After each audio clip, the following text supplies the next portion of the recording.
যেভাবে নির্দেশনা ছিল কমিশনের পক্ষ থেকে যে এখন সরাসরি কোনো ধরনের প্রচারণা চালানো যাবে না, কিন্তু আমরা দেখতে পাচ্ছি যে গ্রুপ দলবদ্ধ হয়ে তারা এই প্রচারণাগুলো চালাচ্ছেন। এর বাইরেও আরো অন্যান্য বিষয়গুলো আমরা লক্ষ্য করেছি। আমরা এখান থেকে দাবি জানাতে চাই যে কমিশন দ্রুত সময়ের ভেতরে এই ধরনের যারা আচরণবিধি লঙ্ঘন করছেন তাদের বিরুদ্ধে ব্যবস্থা নেবেন। আমরা ফর্মালি এবং ইনফরমালি যে অভিযোগগুলো দিয়েছি এবং অন্যান্য যারা প্রার্থীরা আছেন তারা অভিযোগ দিচ্ছেন, এই অভিযোগের উপর ভিত্তি করে সিদ্ধান্তগুলো গ্রহণ করা হবে এবং সেটা সবাইকে জানিয়ে দেওয়া হবে।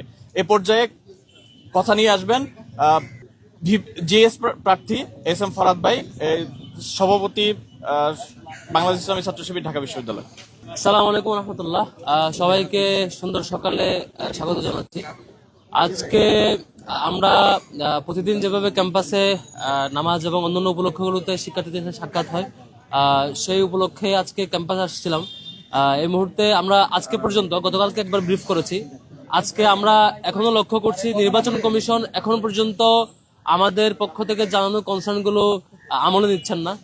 একটু আগে ব্রিফ শুনেছেন যে কেউ কেউ রিডিং রুমে যেও শিক্ষার্থীরা বিরক্ত ফিল করছে, শিক্ষার্থীরা অভিযোগ দিচ্ছেন যে রিডিং রুমে যাওয়ার কারণে শিক্ষার্থীরা তাদের পড়াশোনা সহ অন্যান্য কার্যক্রম ব্যাহত হচ্ছে।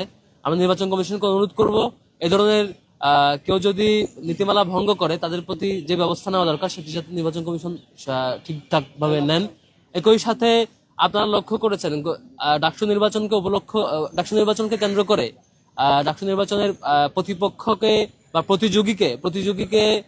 প্রতিদ্বন্দ্বীকে কোনোভাবেই ইতিবাচক কম্পিটিশনের মধ্য দিয়ে তাদের যে প্রতিযোগিতা সেটি দেখাতে না পেরে বরং মিথ্যা ফ্রেমিং এর মধ্য দিয়ে অনলাইনে প্রপাগান্ডা এবং বাজে কাজগুলো পরিচালনা হচ্ছে। আমরা আবার একটু স্মরণ করে দিতে চাই, এই গত বছর জুলাই অগাস্টে যে গণ অভ্যুত্থান, সেই গণ অভ্যুত্থান আমরা সবাই একসাথে আন্দোলন করেছি। ছাত্রদল বলেন, ছাত্র শিবির বলেন বা বাকশাস বলেন বা আরো যেসব সংগঠনগুলো আছে, প্রত্যেকটা সংগঠন কাঁধে কাঁধ মিলিয়ে আমরা জুলাই একসাথে অ্যান্টিফ্যাসিস্ট ভূমিকা রেখেছি। এবং আজকে যে ডাকসু ইলেকশন সেটি হচ্ছে মূলত জুলাইয়ের শক্তিদের মধ্যে, জুলাইয়ের যে আমরা সবাই মিলেছিলাম, সবাই মিলে একসাথে ইলেকশন করছি। এখানে যে জিতি যে জয় লাভ করি তাদেরকে শিক্ষার্থীরা নির্বাচিত করে সবাই মিলে জুলাই জিতবে, জুলাই দিন শেষে বেঁচে থাকবে, সেটা বিশ্বাস করতে চায়। কিন্তু এখন পর্যন্ত যেখানে ছাত্র শিবির সংগঠন হিসেবে সারা দেশে দেশব্যাপী 2010-11 সালের পর থেকে আওয়ামী লীগ যখন থেকে ফেসিবাদ হয়ে ওঠার চেষ্টা করছিল তত্ত্বাবধায়ক সরকার বিলুপ্তের মধ্য দিয়ে, তখন থেকে ছাত্র শিবির দেশব্যাপী তার আন্দোলন পরিচালনা করতে যে শত শত শিক্ষার্থীকে ক্রস ফায়ার মুখোমুখি হতে হয়েছে, শত শত শিক্ষার্থীকে দিন দুপুরে ক্রস ফায়ার দিয়ে হত্যা করেছে সারা দেশে। আমরা এখনো চট্টগ্রাম বিশ্ববিদ্যালয়ে সেই 5-7 জন শিক্ষার্থীর কথা আমাদের এখনো মনে পড়ে, রাজশাহী বিশ্ববিদ্যালয়ে সেই নুমানি ভাইয়ের কথা মনে পড়ে, যাদেরকে দিন দুপুরে হত্যা করা হয়েছে। এভাবে সারা দেশে ছাত্র শিবিরের জনশক্তিদেরকে ক্রস ফায়ার দিয়ে হত্যা করা, ছোট ছোট প্রোগ্রাম থেকে গ্রেফতার করে বা পাঠচক্র বা অন্যান্য স্টাডি সার্কেল থেকে গ্রেফতার করে অস্ত্র মামলা দেওয়া এবং সারা দেশের সকল পর্যায়ের থানা থেকে ওয়ার্ড পর্যন্ত সকল পর্যায়ের দায়িত্বশীলদেরকে গুম করে নিয়ে যাওয়া, এই সামগ্রিক পরিস্থিতি দেশব্যাপী ছাত্র শিবির ফেস করেছিল। ফেসিবাদের সর্বপ্রধান এবং প্রথম ভিকটিম ছিল ছাত্র শিবির। এবং সর্বশেষ যখন আওয়ামী লীগ আর পেরে উঠছিল না, একটা মাত্র সংগঠনকে নিষিদ্ধ করেছিল আমাদের ছাত্র সংগঠনগুলোর মধ্যে যে সংগঠনকে নিষিদ্ধ করেছে সেটি হচ্ছে ইসলামী ছাত্র শিবির। এরপরও যেসব যারা অনলাইনে বিভিন্ন পেজের মধ্যে দিয়ে ছাত্র শিবিরকে প্রপাগান্ডা চালাচ্ছেন, নিশ্চয়ই বিশ্ববিদ্যালয় শিক্ষার্থীরা আমরা যে গত 15-16 বছর ধরে দীর্ঘ লড়াইয়ে সবচাইতে বেশি ভিকটিম হয়েছে, সবচাইতে বেশি জীবন দিতে হয়েছে এবং সবচাইতে বেশি ক্রস ফায়ারের মুখোমুখি হয়েছে, সবগুলো গল্প শিক্ষার্থীরা নিশ্চয়ই জানবেন। আপনাদেরকে বিনীত অনুরোধ করবো এই বাজে ফ্রেমিং থেকে, মিথ্যা অপপ্রচার থেকে, ইতিহাসকে লুকানোর জায়গা থেকে একটু সরে আসবেন। আপনাদের যে ইতিবাচক জায়গা সেগুলো দেখাবেন। ঢাকা বিশ্ববিদ্যালয়ের শিক্ষার্থীরা বোকা না, এটা এলাকার মেম্বার ইলেকশন না, এটি এলাকার ইউনিয়ন চেয়ারম্যান ইলেকশন না, ঢাকা বিশ্ববিদ্যালয়ের শিক্ষার্থী। আপনি যত মিথ্যার মধ্য দিয়ে, মিথ্যা গল্প রটিয়ে এবং বিভিন্ন কিছু এডিট করার মধ্য দিয়ে নানাভাবে গল্প ফ্রেমিং করবেন, তত বেশি আপনার অবস্থান নষ্ট হবে। আমরা বিশ্বাস করতে চাই জুলাইয়ের শক্তি জুলাইয়ে যারা মাঠে ময়দানে অবদান রেখেছেন তাদের কারো ইমেজ নষ্ট না হোক, তারা প্রত্যেকের শিক্ষার্থীদের কাছে সেই গ্রহণযোগ্যতা ধরে রাখুক, তাদের ইতিবাচক ইমেজটুকু থাকুক। কে জয়ী হবে কে পরাজিত হবে সেটা ইলেকশন পরবর্তী বোঝা যাবে, কিন্তু তার আগ পর্যন্ত কাউকে বিশ্ববিদ্যালয়ের শিক্ষার্থী হিসেবে যে ইমেজ দেখার কথা, যে ভাবমূর্তির মধ্য দিয়ে দেখার কথা, সেটুকু দেখুক বলে আমরা প্রত্যাশা করতে চাই। তাই সকল প্রতিযোগী ভাইদেরকে, আমাদের বন্ধু সংগঠনের ভাইদেরকে অনুরোধ করবো ছাত্র শিবিরের ব্যাপারে এবং অন্যান্য প্রতিযোগীর ব্যাপারে যে ধরনের ফ্রেমিং করা হচ্ছে, যে ধরনের আজেবাজে ভিডিও এডিট করা হচ্ছে, এগুলো থেকে দূরে থাকবার অনুরোধ করবো। সর্বশেষ গতকালকে রাতেও আমাদের 2 জন প্রার্থীকে নিয়ে এআই দিয়ে বিভিন্ন ভিডিও এডিট করে প্রচার করা হয়েছে। এগুলো খুবই দুঃখজনক। আমরা সবাইকে আহ্বান করবো, আমরা সবাই মিলেমিশে কাঁধে কাঁধ রেখে একসাথে ক্যাম্পাস থেকে গড়বার জন্য শপথ নেই। জুলাই জিতবে, যেই জয়ী হয়ে না কেন, দিন শেষে আমাদের জুলাই শক্তি জিতবে বলে বিশ্বাস করছি এবং ক্যাম্পাস আমরা ঘুরবো। আমি কথা নিয়ে অনুরোধ করছি আমাদের আবু সাদিক কায়েম ভাইকে। বিসমিল্লাহির রহমানির রহিম। ঐক্যবদ্ধ শিক্ষার্থী জোটের পক্ষ থেকে আজকে আমরা ঢাকা বিশ্ববিদ্যালয়ের বিজনেস ফ্যাকাল্টির সামনে দাঁড়িয়ে আমাদের মতবিনিময় সভা করছি। আপনারা জানেন ঢাকা বিশ্ববিদ্যালয়ে আমাদের বিজনেস ফ্যাকাল্টিতে প্রায় 6,000-এর মতো শিক্ষার্থী ভাই বোনরা পড়াশোনা করে। আমরা শিক্ষার্থী ভাই বোনদের প্রত্যাশা আকাঙ্ক্ষাগুলো শুনছিলাম। নির্বাচন আগামী 9 সেপ্টেম্বর অনুষ্ঠিত হবে।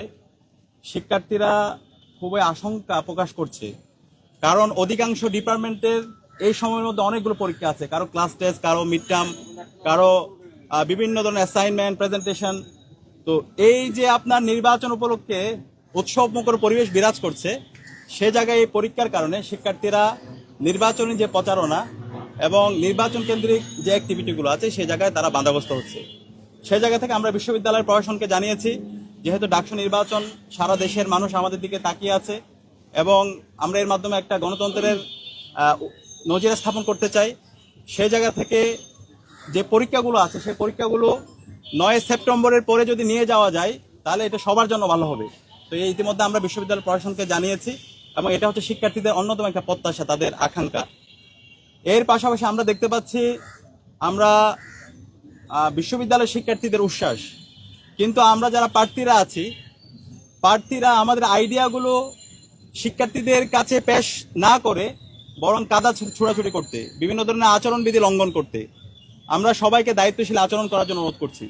আমরা সবাইকে অনুরোধ করবো, আপনারা কেমন ঢাকা বিশ্ববিদ্যালয় চান সেই প্রত্যাশাগুলো শিক্ষার্থীদের সামনে পেশ করেন, কিন্তু একজন প্রার্থীর বিরুদ্ধে সাইবার বুলিং করা, মিথ্যা প্রপাগান্ডা ছড়ানো, এর মাধ্যমে নেগেটিভিটি হচ্ছে। এর মাধ্যমে প্রতিটা ফেসিস হাসিনা এবং তার দূষররা ছাত্রলীগের যে প্রপাগান্ডা, সেই প্রপাগান্ডা তারা টুলস হিসেবে ব্যবহার করছে।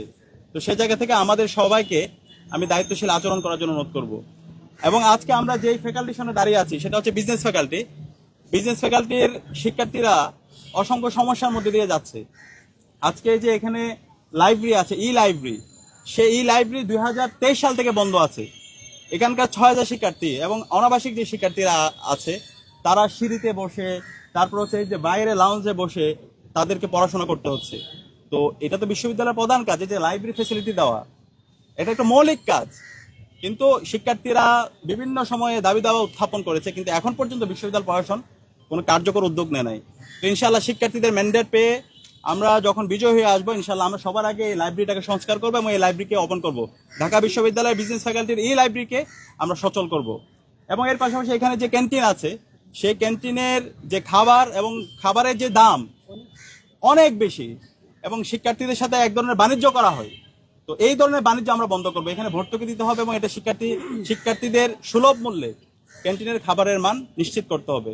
এবং পাশাপাশি আমরা বলছি আমাদের বিশ্ববিদ্যালয়ের শিক্ষকদের টিচার্স এভ্যালুয়েশন সেটা আমরা চালু করতে হবে। আমাদের বিশ্ববিদ্যালয়ের শিক্ষকরা তারা, আমরা বলে থাকি বিশ্ববিদ্যালয় আমরা যারা আছে আমরা হচ্ছে জুনিয়র স্কলার, আমাদের শিক্ষকরা হচ্ছে সিনিয়র স্কলার, কিন্তু শিক্ষকরা আমাদের সাথে যেই সুলভ আচরণ করে এবং ক্লাসের মধ্যে পাঠদানের যে কোয়ালিটি ইনশিওর করা সেটা আমরা দেখতে পাই না। আমাদের শিক্ষকরা একই সাথে আবার প্রাইভেট ইউনিভার্সিটিতেও ক্লাস নেয়।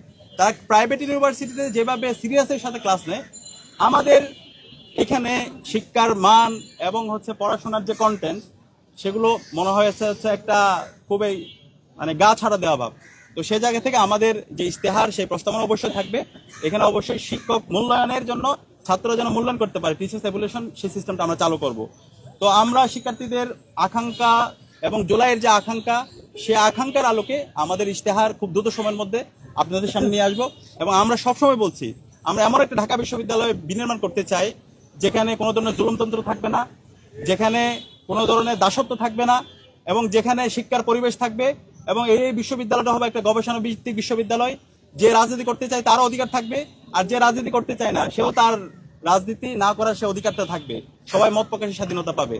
তো সেই ধরনের একটা বিশ্ববিদ্যালয় প্রতিষ্ঠা করার জন্য আমাদের শহীদরা জীবন দিয়েছে এবং সেই বিশ্ববিদ্যালয় প্রতিষ্ঠা করার মাধ্যমে একটা এক্সাম্পল সেট করার মাধ্যমে আমরা পুরো বাংলাদেশে একটা চমৎকার বার্তা দেব।